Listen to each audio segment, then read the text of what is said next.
Hi, this is Aisha Zephyra Halliburton. I'm going to talk about something that is kind of like a stigma in this society. I'm going to talk about mental illness.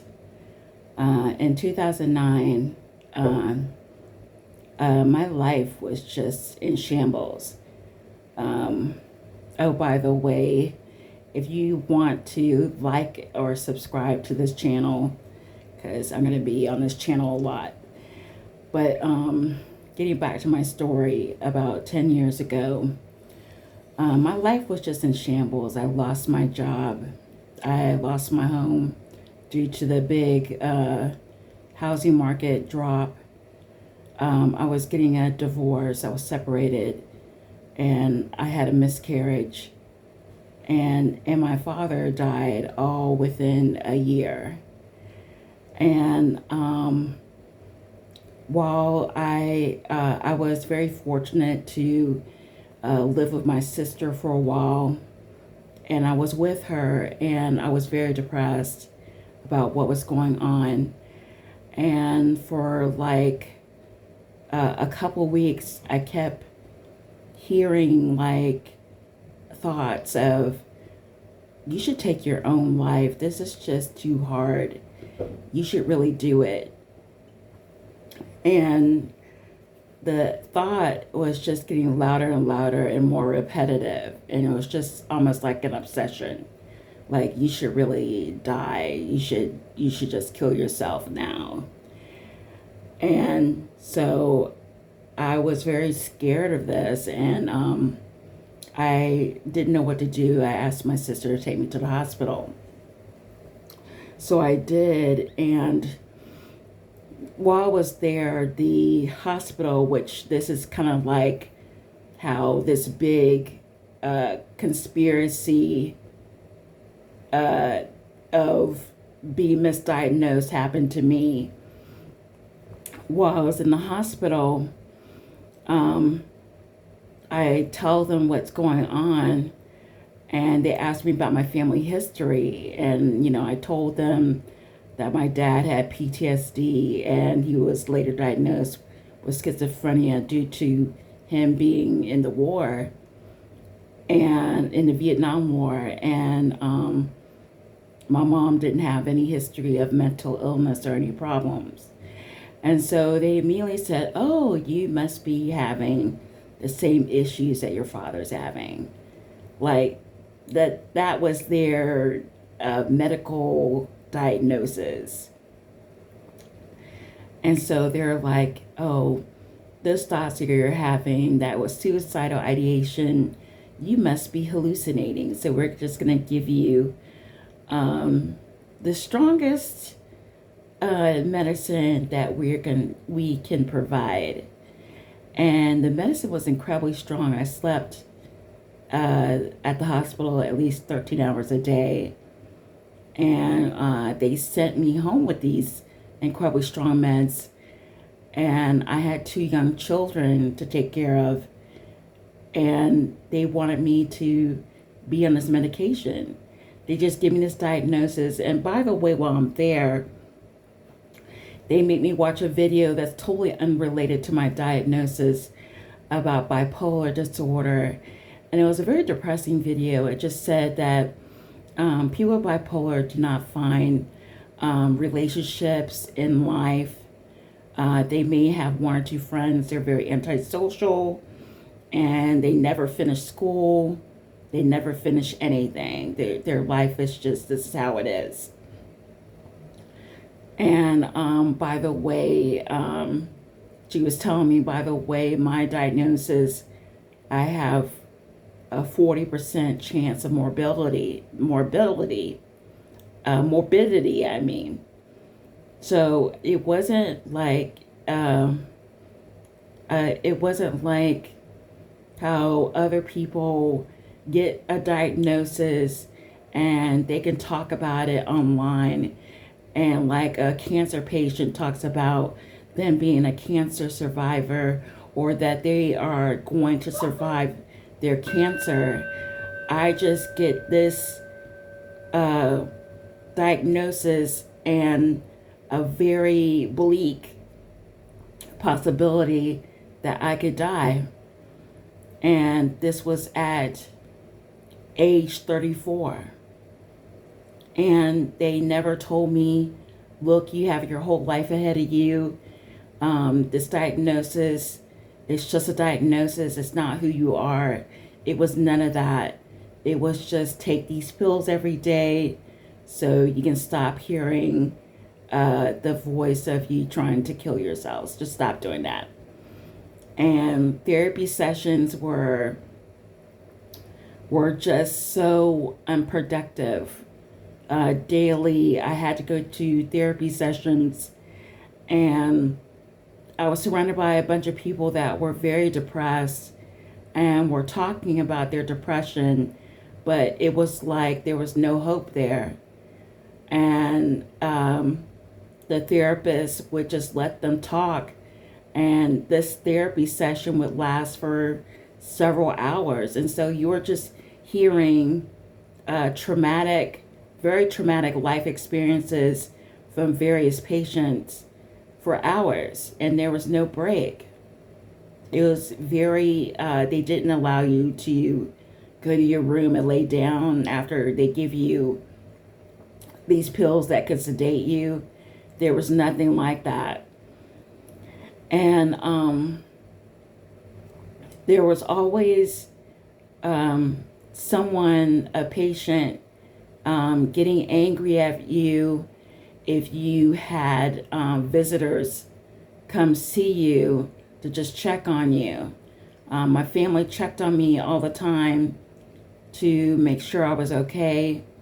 They called me daily throughout the day, and sometimes the patients that were there would kind of bully you for getting any kind of conversation because they didn't have any family members contacting them or talking to them. So my family was always like, everything's going to be okay. I know things look hard now, but you're going to get through it. You're a Halliburton. You're going to get through this. And so I get out the hospital. And by the way, at this time, I'm separated from my ex-husband, and I have 2 young children, and I'm watching them, but I can barely stay awake because of the medication. And my ex-husband and I had a big falling out, and it just so happened to happen on New Year's Day or New Year's Eve, and he was living somewhere else, and the house was getting ready to be on the auction block. So I had no place to go but to stay with my sister. And my sister had to work a lot because she had a family of her own that she had to take care of. So she also had a special needs child that she needed to take care of. And that cost her a lot of money. And so I felt totally guilty asking for her to do anything for me. And so some days I would go without the medication to stay awake so I could watch my kids. But I just felt depressed. I felt alone. I felt like nobody knew what I was going through because of my family. No one had told me about them experiencing a miscarriage.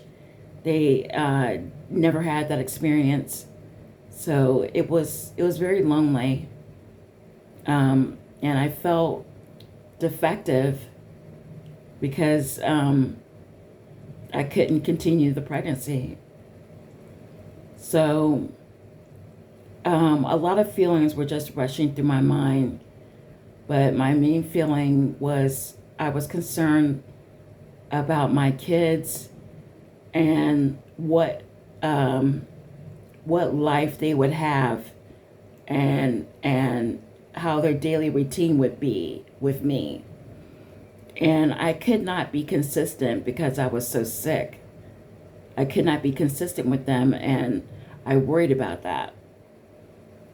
So I contacted my ex-husband and I said, look, I'm going to need for you to take care of the kids while I get better, because I'm just not getting better. I need to go to another doctor and see if I can get a different diagnosis, get on different medications, just change everything. And all during this time, I'm grieving over my dad that died of cancer as well. So he takes the kids. I feel at this point, I don't feel like I'm a good mom, because I had to relinquish care of my kids to my ex-husband. And that just didn't make me feel proud. And it took years upon years of therapy to have finally one therapist let me know is that I was being a good mom, because I was doing what was best for the children at that time if I wasn't healthy enough to take care of them. So this started my journey of self-discovery as far as my mental illness. And so I went from one doctor to the next and one doctor to the next. And for years, I had been diagnosed with bipolar. And I always thought that that was something wrong with that, because I never had any highs. People with bipolar have highs and lows.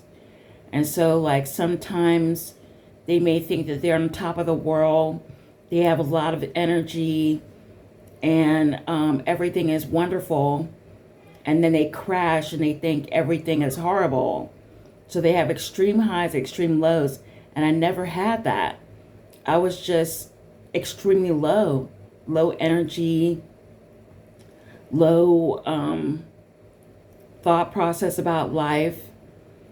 I finally met a doctor that, even though I still was given this diagnosis, he was such a wonderful doctor. I had him for about 5 years, and I was later diagnosed with having ADHD and depression. And so he gave me a great balance of medication to help with that and to help me get through these hard times. Also, I went through a lot of therapists.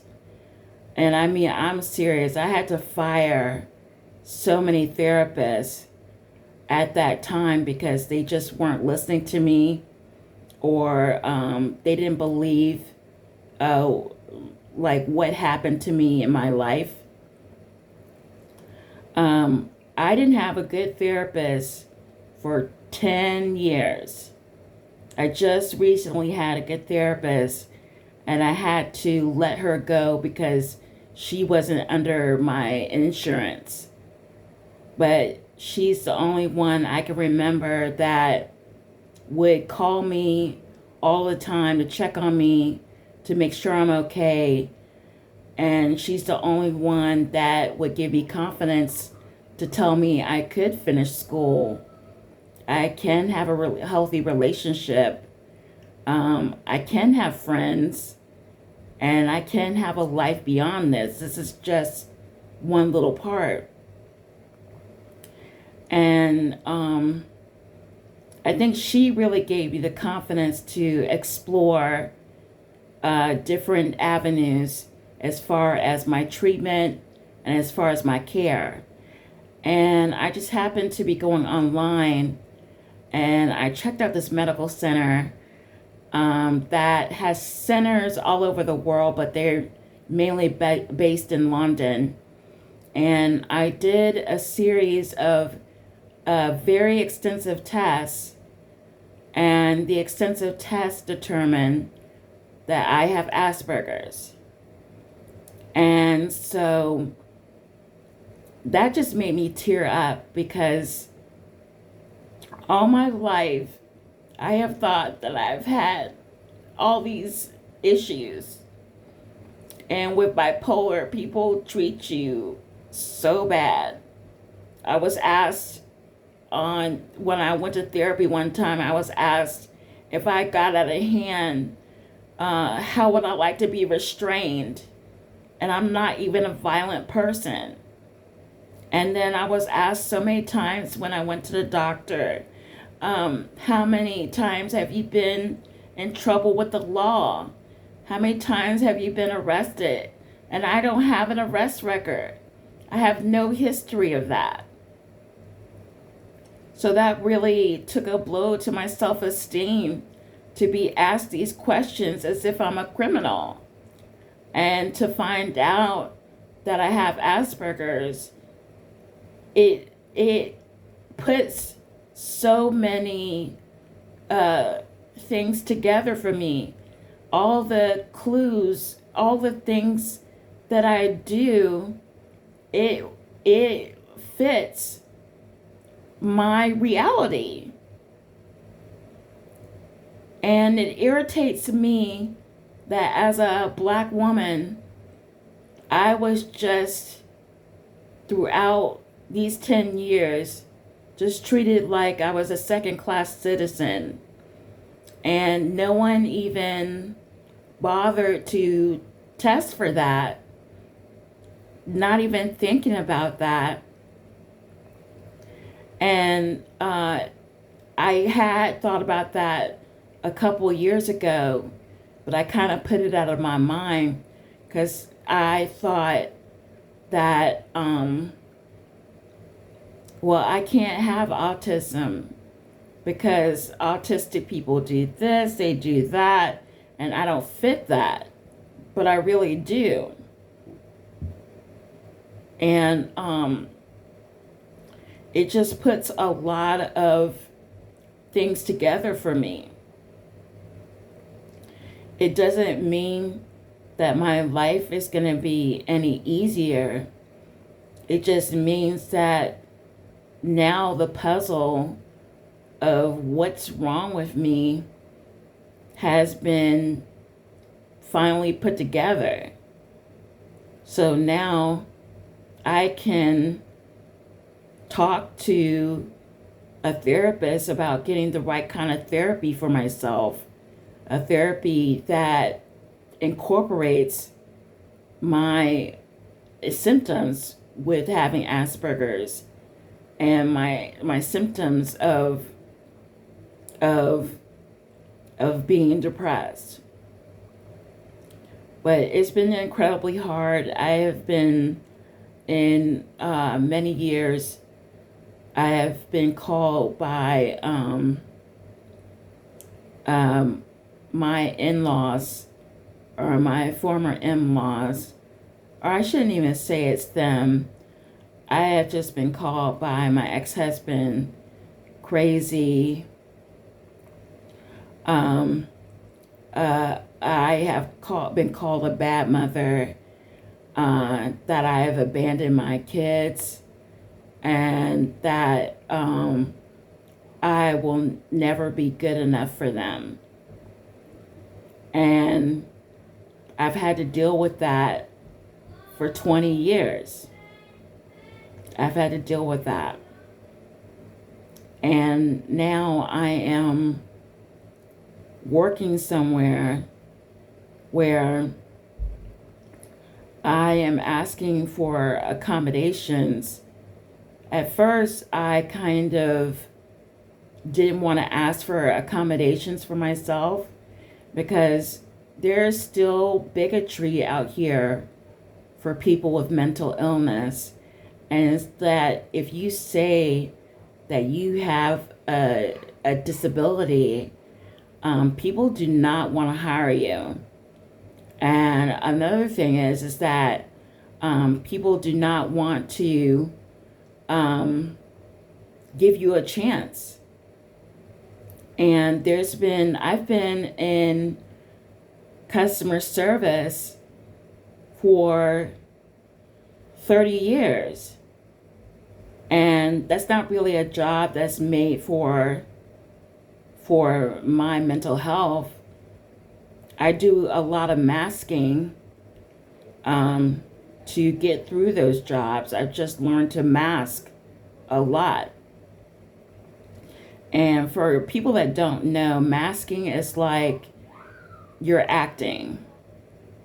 And for a person with Asperger's, you don't want to have to act all the time. You want to, some days you might be having a day where you're agitated, or a day where you feel like being antisocial. And over these years, I've never had the opportunity to do that. I've always had to mask it. And it's been frustrating because when I do finally tell someone that I do have this, then all of a sudden that management position is not available anymore. All of a sudden that higher level position I'm no longer qualified for it anymore. So there's a lot of discrimination. And they may not say like that, they may not blatantly say that this is what they're doing, but they indirectly say it, and they try to say it in a higher level of speaking, as if I cannot comprehend what they're saying. Oh, they'll try to say, you don't have the criteria of what we're looking for in a manager. I remember one company, it was a call center, and they wanted me to wear a suit while everyone else there was wearing jeans and t-shirts. They want me to wear a suit to work to show that I was serious about getting the position. And they were just playing around with me because everyone, the other associates there were kind of chuckling or laughing, like, why are you wearing a suit when everyone around you is wearing something? We're wearing jeans and relaxed. We don't get it. Even the supervisors that were telling me that I need to wear a suit were wearing relaxed clothes. So I feel like that was just something that they were just putting me through like a jerk around. And then they also told me to, I need to walk around and look like I have a purpose. And sometimes when I walk around, I look like there's no purpose there in my face. Sometimes I'm walking around unmasked. So, like my mom says, sometimes I have a resting bitch face, but that's really my Asperger's. I'm not, I'm emotionless sometimes. And I don't want to keep mentioning that because I feel like when you're around people that as soon as you say you have any form of autism, they automatically think that you are on some lower level of thinking when they don't even realize that it's on a spectrum. It's like my current doctor says, is that people with Asperger's are very smart. It's just that as far as dealing with people, they don't pick up a lot of the cues that people give off, or a lot of their nuances that people have. So, like, I understood that. I understood exactly what she's saying because I spent a lot of my childhood just watching TV, trying to copy these actors and actresses on TV to mask how I really was. Like, I especially spent a lot of my formative years watching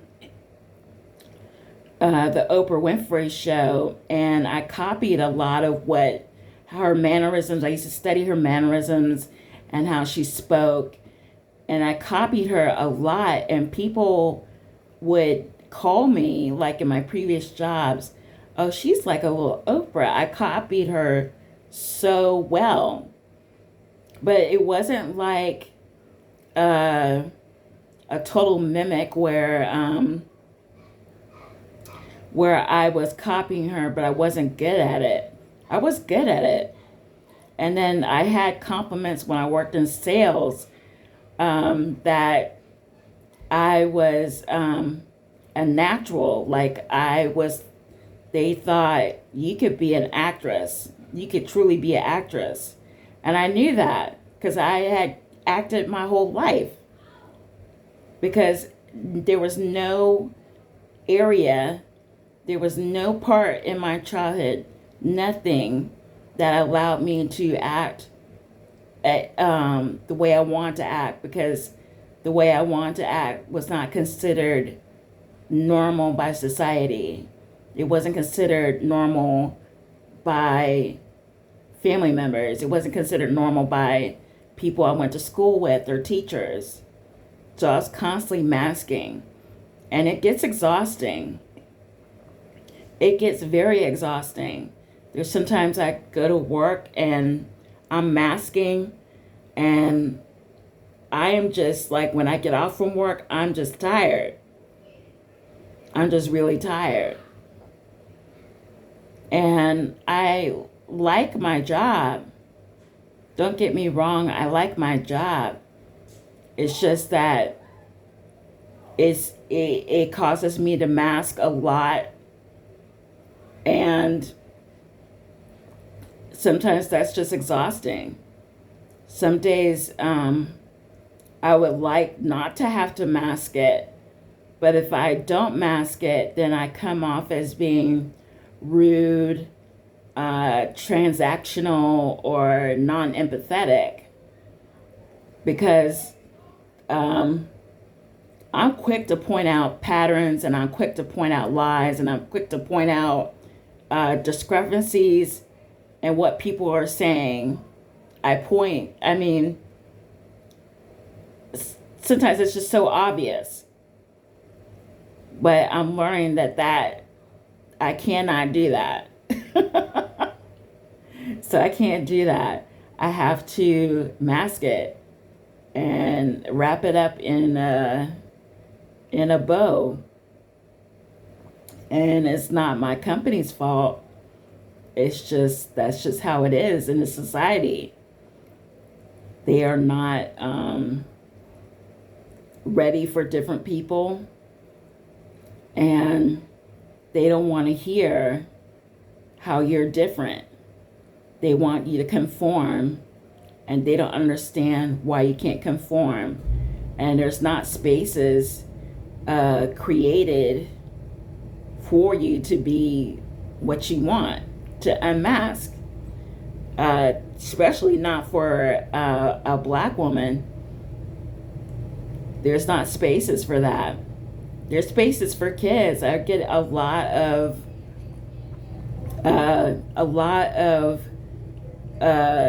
websites that talk about autism, but it's always for children, and it's not talking about me. It has nothing to do with me. I am in such a late stage diagnosis that there's not that many books, so I have to go. Sometimes I go on YouTube to get more information, and hopefully next year I'll be able to find a group that is more like me, and can better relate to what I'm going through. And that's going to be like a major goal. But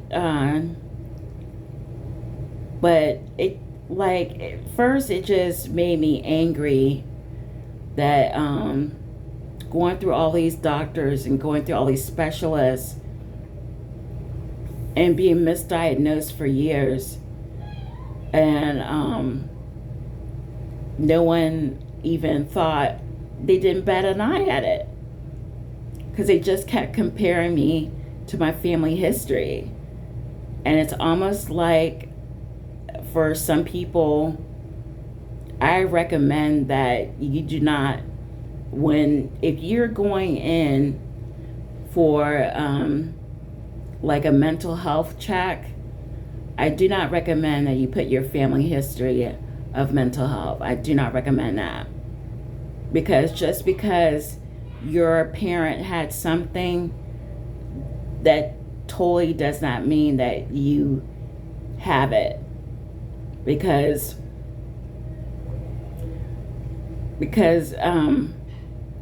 I did not have schizophrenia. I did not have that at all. And they just immediately were like, we're going to give you these drugs for schizophrenia because your dad had it, so you must have it too. I mean, that was just the worst logic. So I do not recommend that you put your family's mental history on any interview application. Make these doctors actually have to think about your diagnosis. Don't make these doctors pigeonhole you into something that is totally wrong.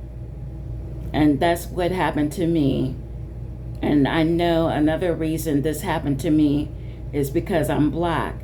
And a lot of Black people that are in my position, they get the most heinous diagnosis, and they get diagnosed of being almost a violent person, and there's no sense of violence in their home. There's no violence in their family history. There's no violence there at all. And so this is my story, and this is my TED Talk. Thanks for coming to my TED Talk.